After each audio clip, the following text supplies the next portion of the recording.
నమస్తే శ్రీ మాత్రే నమః శ్రీ గురుభ్యో నమః. మనకి ఖగోళ శాస్త్రంలో జ్యోతిష్యంలో రకరకాల గ్రహాలు కొంతమంది కొన్ని సంయోగాలు జరుగుతూ ఉండడము, అందులోనూ మరీ ముఖ్యంగా యోగాలు అనేవి మనకి కొన్ని గ్రహాలు కలవడం వల్ల విపరీతంగా యోగిస్తుంది. అది దేశకాలమాన పరిస్థితుల్లోనూ ఇటు రాసుల పరంగా మనుషులకు మిశ్రమ ఫలితాలు ఇవ్వడము అది మనకి తెలిసిన విషయమే. అయితే ఇప్పుడు మనకి జూన్లో భాస్కర రాజ యోగము అనేది అత్యంత యోగించే ఈ యోగము సూర్యుడు బుధుడు వల్ల, అంటే వీరిద్దరి యొక్క సంయోగం వల్ల జరిగే ఈ భాస్కర రాజయోగం అనేది అత్యంత అత్యుత్తమమైన రాజయోగము. అయితే ఈ రాజయోగము సూర్యుడు బుధుడు కలయిక వల్ల ఎలా ఏర్పడుతోందంటే, బుధుడు సూర్యుని కంటే 28 డిగ్రీలకు మించి దూరం వెళ్తారు. వాళ్ళిద్దరి డిస్టెన్స్ 28 డిగ్రీస్కి దూరంగా ఉండడం వల్ల ఈ రాజయోగం అనేది ఏర్పడుతోంది. అయితే దీనివల్ల మరొక విశేషం ఏంటంటే, బుధుడు సూర్యుడికి దగ్గరలో తిరిగే అవకాశం కూడా ఇక్కడ ఖగోళంలో ఏర్పడుతోంది. వీళ్ళిద్దరూ ఒకానొక సందర్భంలో ఈ తిరగడంలో మిథున రాశిలో కలుసుకోవడం వల్ల ఈ రాజయోగం అనేది ఏర్పడుతోంది. అయితే ఈ భాస్కర అంటే ఏంటంటే అత్యంత ప్రకాశవంతమైనది అనే అర్థం అనమాట. అయితే ఈ ప్రకాశవంతము, ఈ సాహసోపేతము అంటే ఈ భాస్కర యోగము పట్టడం వల్ల ఇటు దేశానికి కానీ, లేదా అంటే ఒక వ్యక్తికి కానీ, ఒక సంస్థకు కానీ, లేదా అంటే ఒక సమాజానికి కానీ ఎవరికి తీసుకున్నా సరే ఫలితాలు చాలా సాహసోపేతంగాను, తర్వాత ప్రతిభావంతమైన నిర్ణయాలు తీసుకోవడము, విజ్ఞానవంతమైన నిర్ణయాలు తీసుకోవడము, లేదా పనులు చేయడము, అంటే ఈ యొక్క ప్రభావము చాలా ఎక్కువగా మంచిగా కనబడము, దాంతోపాటు ఆర్థికాభివృద్ధి ఎక్కువగా కలిగే అవకాశాలు ఈ భాస్కర రాజయోగంలో కనబడుతోంది. అది ఎప్పుడు జరుగుతోంది అంటే కనుక జూన్ నెలలో జరగబోతోంది. అయితే ఇది ఎలా ఏర్పడుతుంది అనే సంశయము రావచ్చు. అయితే ఈ యోగం ఏర్పడడానికి ముందుగా సూర్యుడు బుధుడు ఒకే కంజంక్షన్ లో ఉండాలి, అది మొదటి పాయింట్. తరువాత వీరిద్దరి మధ్య దృష్టి యొక్క సంబంధం కూడా ఒకే కోణంలో ఉండాలి. తరువాత ఈ ప్రధాన కంజంక్షను బుధుడు కంబస్ట్ అవ్వకూడదు. వీళ్ళిద్దరూ ఒకేలాగా ఉండాలి, కానీ అస్తంగతం మాత్రం అవ్వకుండా ఉంటేనే ఈ రాజయోగం యొక్క ఫలితాలు ఏర్పడతాయి. అయితే సూర్యుడికి సమీపంలో తక్కువ డిగ్రీస్లో కనుక ఉంటే ఆ ప్రభావము సూర్యుడిని బలహీనపరచకూడదన్నమాట. ఇన్ని కండిషన్స్ మీద మనకి ఈ భాస్కర రాజయోగం ఏర్పడబోతోంది. అయితే ఈ భాస్కర రాజయోగము యొక్క ప్రభావము మనకి జూన్ మొదటి వారం నుంచి, అంటే జూన్ మొదలైన దగ్గర నుంచి సూర్యుడు బుధుడు ఇద్దరు కలిసి కరెక్ట్ కోణంలో, కరెక్ట్ అంటే ఒకే పర్ఫెక్ట్గా వాళ్ళ యొక్క గ్రహ సంచారము మిథున రాశిలో జరగబోతోంది. అయితే దీని యొక్క ప్రభావము, ఈ యోగము యొక్క ప్రభావము 12 రాశుల మీద ఎలా ఉండబోతోంది అనేది ఒక అంశం అయితే, మరి దేశకాలమాన పరిస్థితుల్లోనూ రక్షణ, రాజకీయ, న్యాయ వ్యవస్థ, వాతావరణము, వ్యవసాయము, ఇలా ప్రతి ఒక్కటి మన అంశము మనకి ఉపయోగపడేదే కదా. కేవలము 12 రాశులకే కాకుండా నేను చెప్పేది ప్రత్యేకంగా దేశంలో ఎలా ఉండబోతోంది, వాతావరణ పరంగా ఎలా ఉండబోతోంది, మన రక్షణ వ్యవస్థలో ఎలా ఉండబోతోంది, న్యాయపరంగా ఎలా ఉండబోతోంది, అండ్ రాజకీయ పరంగా ఎలా ఉండబోతోంది అనే ఈ అంశాలన్నిటినీ కూడా మీ అందరికీ తెలియాలి. ఎప్పుడూ మనుషులకే కాకుండా మన చుట్టూ ఏం జరుగుతోంది అనే అంశాలు కూడా ప్రతి ఒక్కరికి తెలియాలి అనే విషయంతో మీ ముందుకు ఈ ప్రత్యేకమైన అంశాలు తీసుకొస్తున్నాను. అయితే మరి ఈ రాజయోగం వల్ల ఏ రాశులకు బాగుంటోంది అనే విషయంలో క్లుప్తంగా చెప్తాను, తర్వాత సవివరంగా చెప్తాను. ముందుగా మిథున, కన్య, తుల, ధనస్సు కుంభరాశుల వాళ్లకు, ఈ రాశుల వాళ్ళకి విపరీతమైన అత్యంత లాభదాయకమైన యోగ్యదాయకమైన విశేషమైన ఫలితాలను ఇవ్వబోతున్నాడు. అయితే ఈ రాశుల వాళ్ళకి ఎలా ఉండబోతోంది అంటే, వీరు అత్యంత సాహసోపేతంగాను, కొత్త కొత్త అవకాశాలు తెచ్చుకోవడంలోనూ, ప్రతిభ ధైర్యము ప్రదర్శించడంలోనూ, విద్య ఉద్యోగము వ్యాపారము మీడియా కమ్యూనికేషను చట్టము అంటే న్యాయము రాజకీయ రంగాలలో ఈ ఎవరైతే ఉంటారో, ఈ నేను ఇందాక ప్రస్తావించిన రాసుల వాళ్ళు ఎవరైతే ఉంటారో వాళ్ళకి విశేషమైన ఫలితాలు కనబడబోతున్నాయి. అయితే మరి మిగతా రాసుల వాళ్ళకి ఎలా ఉండబోతోంది అంటే కనుక కొంత మిశ్రమ ఫలితాలు ఉంటాయి, కానీ అంత విశేషమైన ఫలితాలు ఈ సమయంలో దక్కబోదు.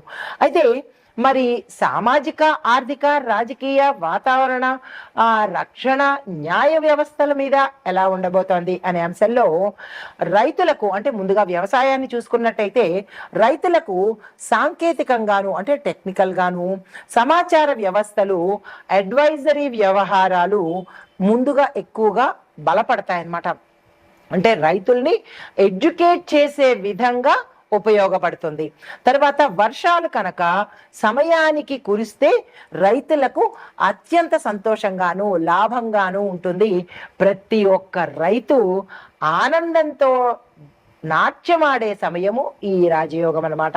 అయితే తర్వాత మరి ఆర్థిక వ్యవస్థ ఎలా ఉంటుంది అంటే, కొత్త ఆవిష్కరణలు అంటే కొత్త కొత్త ఇన్వెన్షన్స్ ప్రవేశపెట్టడము, పెట్టుబడులతోనూ స్టార్టప్ కంపెనీలకు కమ్యూనికేషన్ రంగంలో ఉన్న సిచ్యుయేషన్స్ ఏవైతే ఉంటాయో వాటిలో ప్రొడక్టివిటీ గ్రోత్ అనేది కనబడుతుంది. తర్వాత ఎంఎస్ఎంఈ సంస్థలు సాంకేతిక పరిశ్రమలు చాలా బలపడతాయి. తర్వాత సామాజిక వ్యవస్థ ఎలా ఉండబోతోందంటే, యువతలో అత్యంత సాహసము ధైర్యము శక్తి ఆత్మవిశ్వాసాలు పెరుగుతాయి. విద్యా పరిశోధన కమ్యూనికేషన్ రంగాలలో కొత్త కొత్త ఇన్వెన్షన్స్ కూడా రాబోతున్నాయి. అయితే మరి న్యాయ వ్యవస్థ ఎలా ఉండబోతోంది అంటే, కొత్త చట్టాలు మనకి పాలసీలుగా త్వరలో అమలు రాబోతున్నాయి. ఈ విషయాలు గుర్తుపెట్టుకోవాలి మీరు. అయితే ఇలాంటివన్నీ ఫ్యూచర్లో జరగబోయేవన్నీ మనకి ముందుగా తెలియచెప్పేదే జ్యోతిష్యం అండి. అందరూ అంటారు జ్యోతిష్యాన్ని నమ్మము అంటారు. కాదు, జ్యోతిష్యాన్ని నమ్మాలి. వాస్తవాలను మన కళ్ళకు కట్టినట్టుగా చెప్పేదే, ముందుగా జాగ్రత్త పడమని చెప్పేదే జ్యోతిష్యం అనమాట. అయితే మరి రాజకీయ వ్యవస్థ ఎలా ఉంటుంది అంటే కనుక, నాయకత్వంలో మన లీడర్స్లో దూకుడుతనము కొత్త కొత్త విధానాలు కూడా ప్రవేశపెట్టబోతున్నారు. అయితే సోషల్ మీడియా కమ్యూనికేషన్ రంగాలలో వివాదాలు ప్రచారాలు కూడా ఎక్కువగా పెరుగుతాయంట. అంటే ఒకవైపు మంచి జరుగుతుంటే మరొక వైపు చెడు దుష్ప్రచారాలు కూడా జరిగే అవకాశాలు, కమ్యూనికేషను అంటే ఈ సోషల్ మీడియా కమ్యూనికేషన్ రంగాలు మంచికి ఉపయోగించుకుంటే దేశం బాగుపడుతుంది, చెడుకు ఉపయోగించుకుంటే దేశం సర్వనాశనం అయిపోతుంది. కాబట్టి ప్రతి ఒక్కళ్ళు దేశ క్షేమం కోసం మాత్రమే పని చెయ్యాలి అనేది ఒక చిన్న రిక్వెస్ట్ అన్నమాట. అయితే మరి రక్షణ వ్యవస్థ ఎలా ఉండబోతోంది అంటే కనుక, సైనిక వ్యవస్థలో కమ్యూనికేషన్ పెరుగుతుంది. సాంకేతిక రంగాలలో అంటే టెక్నికల్గా టెక్నాలజీ పరంగా అభివృద్ధి గ్రోత్ డెవలప్మెంట్ కనబడుతోంది. సైబర్ సెక్యూరిటీ అంటే చాలా అభివృద్ధి అవుతుంది, బలపడుతుంది. ఇప్పుడు ఇవాళ రేపు చాలా సైబర్ క్రైమ్స్ ఎక్కువైపోతున్నాయి. దాన్ని కంట్రోల్ చేసి ప్రజలకు మంచి చేసే ఉద్దేశాలతో కొత్త కొత్త చట్టాలు కానీ కొత్త కొత్త ప్రణాళికలు కానీ జరిగే అవకాశాలు ఈ భాస్కర రాజయోగంలో ఎక్కువగా కనబడుతోంది. అయితే కొన్ని ముఖ్య అంశాలు, చాలా ఇంపార్టెంట్ ఈవెంట్స్ నేను మీకు ఇప్పుడు చెప్పబోతున్నాను. భాస్కర ఈ రాజయోగం వల్ల ఇంటెలిజెన్సు కమ్యూనికేషన్ స్కిల్స్ రచనా ప్రతిభ న్యాయము పాలిటిక్స్ టెక్నాలజీ ఈ రంగాలలో పెద్ద పెద్ద అవకాశాలు యువతకు వస్తాయన్నమాట. అంటే ఉద్యోగ అవకాశాలు కానీ స్టార్టప్స్ పెట్టుకోవడం కానీ ఈ దిశగా ఎవరైనా ప్రయత్నం చేస్తే కనుక మంచి ఆపర్చునిటీ వచ్చే అవకాశాలు ఎక్కువగా ఉన్నాయి. 2వ పాయింట్, మిథునము కన్యా తుల ధనస్సు కుంభరాశుల వారికి ఎక్కువగా గొప్ప గొప్ప అవకాశాలు వచ్చే దిశ కనపడుతోంది. ఈ రాశుల్లో ఉండేవారు ఎవరైనా సరే, ఏ రంగంలో ఉన్న వాళ్ళైనా సరే, మీ టాలెంట్ను ప్రదర్శించడం కానీ, కొత్త కొత్త అవకాశాలు వెతుక్కోవడం కానీ ఈ సమయంలో కనుక చేసినట్టయితే మీరు హై స్థాయికి వెళ్ళే అవకాశాలు చాలా ఎక్కువగా కనపడుతున్నాయి. దేశంలో చూసినట్టయితే ఇంకొక పాయింట్, ఆర్థిక వ్యవస్థ, రాజకీయాలు, సాంకేతిక రంగాలు కూడా చాలా స్ట్రాంగ్ అవుతాయి, బలపడతాయి అన్నమాట. ఇవి మనకి ఈ భాస్కర రాజయోగం వల్ల జరగబోయే ముఖ్యమైన అంశాలు. ఈ భాస్కర రాజయోగంలో ఇందాక మనము చెప్పుకున్నది ఏంటంటే దేశ కాలమాన పరిస్థితులను బట్టి ఎలా ఉండబోతోంది, ఏ రాశుల వాళ్ళకి విశేషమైన ఫలితాలు, విశేషమైన లాభాలు, విశేషమైన ప్రతిభలు, ఇంకా వాళ్ళు పట్టిందల్లా బంగారం అనేటట్టుగా ఉండే రాశుల గురించి చెప్పాను. అయితే ఇప్పుడు మేషాది ద్వాదశ రాశుల వారికి ఒక్కొక్క రాశికి ఎలా ఉండబోతోంది అనే అంశంలో తదుపరి రాశి సింహరాశి. ఈ సింహరాశి వారికి సూర్యుడు మరియు బుధుడు ఈ మిథున రాశిలో సంచరించడం వల్ల ఈ రాశి వారికి 11వ ఇంట సంచారం జరుగుతోంది. ఒక్కొక్క రాశికి ఒక్కొక్క స్థానంలో వీరి యొక్క సంచారం ఉంటుంది. ప్రతి 12 రాశులకి ఒకే ఇంట్లో వీరి యొక్క సంచారం జరగదు. దీన్ని గుర్తుపెట్టుకోండి. మీకు 11వ ఇంట సంచారం జరిగింది కాబట్టి దాని యొక్క ఫలితాలు ఎలా ఉంటాయంటే, లాభాలు, మీరు ఏ పని చేసినా, విద్యార్థుల దగ్గర నుంచి ప్రతి ఒక్కళ్ళకి మీరు ఏ పని చేసినా దానికి లాభాలు వచ్చే అవకాశము, విశేషమైన లాభాలు వచ్చే అవకాశం కనబడుతోంది. దానికి సంబంధించిన ప్రణాళికలు వేసుకోవడం కానీ, దానికి సంబంధించిన ఏవైనా ప్లాన్స్ కానీ, లేదంటే బ్యాక్ ఎండ్ వర్క్ చేసుకుని ముందుకు దిగే ప్రయత్నం చేసుకోండి.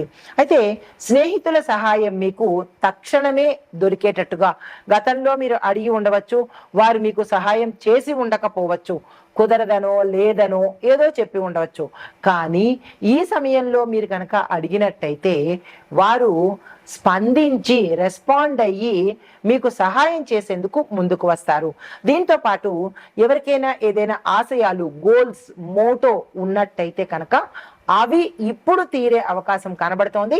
దానికి సంబంధించినటువంటి ప్రయత్నాలు ఈ సమయంలో చేయండి. అంటే కొంతమందికి కొన్ని డ్రీమ్స్ ఉంటాయి, నేను ఇది అవ్వాలి, నేను ఇలా చేయాలి, ఇలా ఉండాలి, ఇలాంటి డ్రీమ్స్ అన్ని ఏమైనా ఉంటే కనుక ఆశయాల సాధన కోసము, అది ఏ ఆశయమైనా కానీ సాధించడానికి ఈ భాస్కర రాజయోగము అత్యంత విశేషమైనది. వృధా చేసుకునే ప్రయత్నం చేసుకోకండి. అయితే మీకు చెప్పదగిన పరిహారము, గోచార రీత్యా సూర్యోదయ సమయంలో సూర్యుడికి అర్ఘ్యం ఇచ్చే ప్రయత్నం చేయండి. అర్ఘ్యము అంటే కొంతమందికి తెలియకపోవచ్చు, విపులంగా చెప్తాను. సూర్యుడికి ఎదురుకుండా నిలబడి కొన్ని రాగి పాత్రలో నీళ్లు తీసుకొని ఆ నీళ్లు సూర్యుడికి చూపిస్తూ తులసి మొక్కలో వదిలే ప్రయత్నం చేయండి. తులసి మొక్క లేదు అని అనుకున్న వాళ్ళు ఏదైనా ఒక మొక్కలో వదిలే ప్రయత్నం చేయండి. మా ఇంట్లో మొక్కలు కూడా లేవు అని అనుకుంటే కనుక ఒక గిన్నె తీసుకుని ఆ గిన్నెలో సూర్యుడికి చూపిస్తూ, రాగి పాత్రలో మాత్రమే సుమా, ఏ పాత్ర పడితే ఆ పాత్ర కాదు, రాగి పాత్ర కూడా మా దగ్గర లేదు అని అనుకుంటే మట్టి పాత్ర తీసుకుని అందులో నీళ్లు తీసుకుని అది సూర్యుడికి చూపిస్తూ గిన్నెలో కానీ, మొక్కలో కానీ, తులసి మొక్కలో కానీ వదిలే ప్రయత్నం చేయండి. అలా వదులుతూ మీకు ఒక చిన్ని మంత్రాన్ని ఇస్తాను. ఓం సం సూర్యాయ నమః అనే ఈ మంత్రాన్ని చదువుకుంటూ మీరు అర్ఘ్యం ఇచ్చినట్టయితే కనుక విశేషమైన ఫలితాలు పొందడము, గోచార రీత్యా మీ యొక్క జన్మ కుండలిలో రవికి సంబంధించి, అంటే సూర్యుడికి సంబంధించి ఏ విధమైన దోషాలు ఉన్నప్పటికీ అవి తొలగిపోయి సానుకూలమైన ఫలితాలు ఇచ్చే అవకాశం చాలా ఎక్కువగా ఉంటుంది. ఈ ప్రయత్నాన్ని, ఈ పరిహారాన్ని చేసి మంచి ఫలితాన్ని పొందాలని కోరుకుంటూ నమస్తే.